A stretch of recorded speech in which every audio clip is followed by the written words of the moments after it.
বন্ধুরা, দেখো একটা রেসিপি নিয়ে এসেছি। এটা একটা দাদা ভাই আমাকে বানিয়ে দিতে বলেছে। ওনার কিন্তু গ্যাস্ট্রিকের প্রবলেম আছে, বুঝেছেন। উনি কিন্তু তেল মশলা একদম কিছু খায় না। ওনার তার জন্যই আমি কয়েকটা রেসিপি আমি আপনাদের দেখাচ্ছি। দেখেন আমি সলিড পিস মাংসগুলোকে নিয়েছি, হাড়ও আছে। উনি যে ক পিস আমাকে অর্ডার দিয়েছে আমি সে ক পিসই নিয়েছি, 6 পিস মতন। এই দেখুন আমি কিন্তু না এটা এরকম আমি এটা থেতো করব, বুঝেছেন। এরকম এটা আমি এরকম করে থেতো করব, হালকা একটু থেতো করে নেবো। আর এই দেখুন পেঁপে 1 বাটি নিয়েছি, এটা কিন্তু আমি বাটবো এই মিক্সিতে। আর আমার বেশি কিছু লাগবে না, উনি আলু খাবেন আর তেল কিন্তু খাবেন না, তেল নামমাত্র, ঠিক আছে। এই আলুটাও লাগবে, এই লঙ্কা লাগবে, টমেটো লাগবে, আর এইটুকুনি পেঁয়াজ। আর কিন্তু আমি কোনো মশলা কোনো ব্যবহার করব না। আর একটু সামান্য একটু মরিচ গুঁড়ো দেবো ঝাল হওয়ার জন্য। উনি লাল লঙ্কা কাঁচা লঙ্কা উনি কিছু খাবেন না বলেছে, কাঁচা লঙ্কা তাও বলেছে দুটো দেবে মুখে টেস্টির জন্যে। দেখুন আমি এটা থেতোটা করে নিই। দেখুন কড়া বসিয়েছি, বুঝেছেন। এই দেখেন এইটুখানি তেল দিলাম, 1 ফোঁটা। উনি তেল ছাড়া বলেছে একদম তেল যতটা পারবে কম দিতে, যেহেতু ওনার পেটের সমস্যা। এইটুকুনি তো আমাকে করতেই হবে। এবার আমি কিন্তু চিকেনটা এরকম থেতো করে নিয়েছি, দেখেছেন, একদম পুরো কিন্তু থেতো করে নিয়েছি, দেখেন। আর আলু কিন্তু কাঁচা দিয়েছি, ভাজবো না, কেন উনি তেল খাবেন না বলেছে। পেঁয়াজ কুচি দিয়েছি, আমি কিন্তু ওই টমেটো কাঁচা লঙ্কাটা দেবো।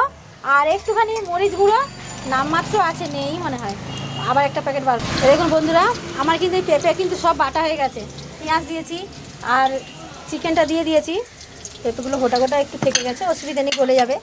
আর এই যে আমার মরিচ গুঁড়োটা প্যাকেটটা শেষ হয়ে গেছে। আমার তো গোটা সবসময় থাকে, আমার গুঁড়ো হয়। আমি এই মরিচ গুঁড়ো মরিচটা গোটা মরিচটা আমি একটু গুঁড়ো করে নিলাম। উনি এই ঝালটাই খাবেন, আর কিছু কিন্তু খাবেন না বলেছেন। আর সামান্য 1 ফোঁটা হলুদ। দেখুন আর কিন্তু আমি কিছু দেবো না, এইটুকুনি পাতিলেবু ব্যবহার করলাম। আমি এক্ষুনি দেবো, দেখুন টানলা তেলটা পুড়ে যাচ্ছে, আমি কড়াটা দিয়ে দিই। আর এটা মাখিয়ে রাখতেও হবে না, আমি সঙ্গে সঙ্গেই কষাবো। আর কিন্তু বন্ধুরা কিছু দেবো না, কিন্তু দেখেন কোনো মশলা ব্যবহার করলাম না, কিন্তু এরকম করে মাখিয়ে নেবো, সব মাখিয়ে নেবো। আপনারা যদি পারেন মাখিয়ে রাখতে পারেন, যাদের পেটের সমস্যা, লিভারের সমস্যা, তাদের জন্য এটা বিশেষ করে। ওনার কিন্তু আমার এরকম মাঝে মধ্যে অনেক কিছু বানাতে দেন, মাছ ঝাল হেনা তেনা। দেখতে থাকুন, আমি কিন্তু মাখিয়ে নিয়েছি, একটু ভালো করে মাখিয়ে নিই, দিয়ে কিন্তু আমি এটাকে এরকম ছেড়ে দেবো। দেখুন আর কিন্তু আমি কিচ্ছু দেবো না, কিন্তু দেখবেন কালার কি সুন্দর হবে, আর সবই হবে।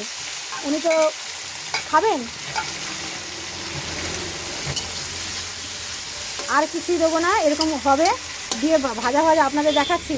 লিভারের সমস্যা থাকলে এরকম মটন চিকেন করে আপনারা খাওয়াতেই পারেন। এই যে লবণটা দিয়ে দিলাম।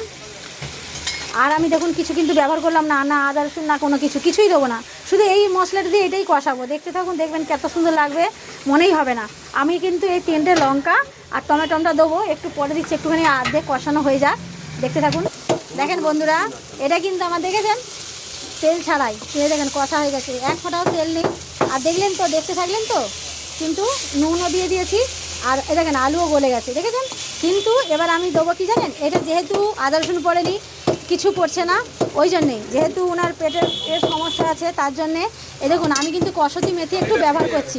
কেন বলুন তো, এটা না দিলে মুখে টেস্ট লাগবে না। উনি কিন্তু ইয়ং ছেলে, ওনার কিন্তু লিভারের প্রবলেম, কিন্তু উনি তো খাবেনই। আর এই দেখুন আমার কিন্তু এটা নাড়িয়ে নিলাম, দেখতেও খেতেও ভালো, ওনার এত সুন্দর লাগবে, এক তেলও লাগবে না, রিচও হলো না, পেঁপে বাটা দিয়ে রান্না হয়ে গেল।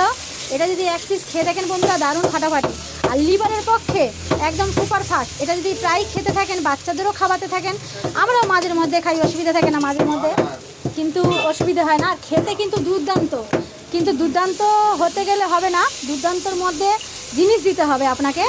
যে আপনাদের তো থাকে না, আমার নালে দোকান বলে আমরা গোটা আমরা ঘরোয়া দোকান, আমরা কিন্তু করি গোটা মানে গোলমরিচ ব্যবহার করি। কিন্তু বন্ধুরা এই গোলমরিচটা যদি ব্যবহার করেন, কিন্তু সত্যি দারুণ খেতে। এই গোলমরিচটা ব্যবহার করে আপনারা খেয়ে দেখবেন, এই রেসিপিটা কিছু দিতে হবে না, শুধু একটুখানি গোলমরিচ মুখের টেস্ট জন্য। এটা খেলে আপনার লিভারের কোনো ক্ষতি হবে না, কোনো কিছুই হবে না। এটা কিন্তু খুব সুন্দর, জানেন। এই দেখেন আমার কিন্তু রেডি। আর দেখতেও দেখেন মনেই হবে না যে আমি কিছুই দিলাম না, আমি ভিডিও করলাম তাই আপনারা দেখলেন, কিন্তু খেতে যা মজা না, আপনি ধরতেই পারবেন না যে আমি এটা এরকম বানালাম। আপনি কিন্তু সত্যি একদম বুঝতে পারবেন না, জানেন। আরে দেখেন আলু কিন্তু আমার গলে গেছে, কাঁচা আলুই দিয়েছি, তেলও কম দিয়েছি, তেল দেখাই যাচ্ছে না। এটা কিন্তু আমি শুকনো শুকনো করবো। উনি নিয়ে যাবেন সবটা, হাফটা ভাত দিয়ে খাবেন, হাফটা রুটি দিয়ে খাবেন। উনি কিন্তু খুব দাদা ভাই খেতে খাবার নিতে এসছে, এ দেখেন। আর এটা কিন্তু আমার রেডি হয়ে গেছে, দেখেছেন? আমি কিন্তু লাল লঙ্কাও ব্যবহার করলাম না, গুঁড়ো লঙ্কাও ব্যবহার করলাম না, কাঁচা লঙ্কাটা দিলাম। উনি কিন্তু ইয়ং ছেলে, ওনার লিভারের সমস্যা হয়ে গেছে, তাই জন্যেই। এই দেখেন আমার কিন্তু রেডি। আর একটুখানি ফোটাবো, দিলে রেডি। সবাইকে টাটা, সবাই ভালো থাকেন, সঙ্গে থাকেন।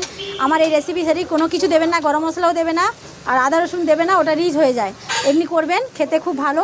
আর দেখেন তরকারির কালারটাও ফাটাফাটি, জিভে দিলে যা লাগবে না, ও মানে যারা আরও খাই মনেই হবে না যে পেঁপের রান্না। সবাইকে টাটা, সবাই ভালো থাকেন, সুস্থ থাকেন, সঙ্গে থাকেন। ভালো লাগলে কমেন্ট শেয়ার করেন, আর যদি ভালো লাগেন বন্ধুদের কাছে ছড়িয়ে দেন, জানিয়ে দেন যে এরকম রেসিপি খেলে পেটের কোনো সমস্যা হবে না। আর যদি এই মরিচগুলো খান আরোই। সবাইকে টাটা, শেষ করে দিলাম, বড় ভিডিও করতে চাইছি।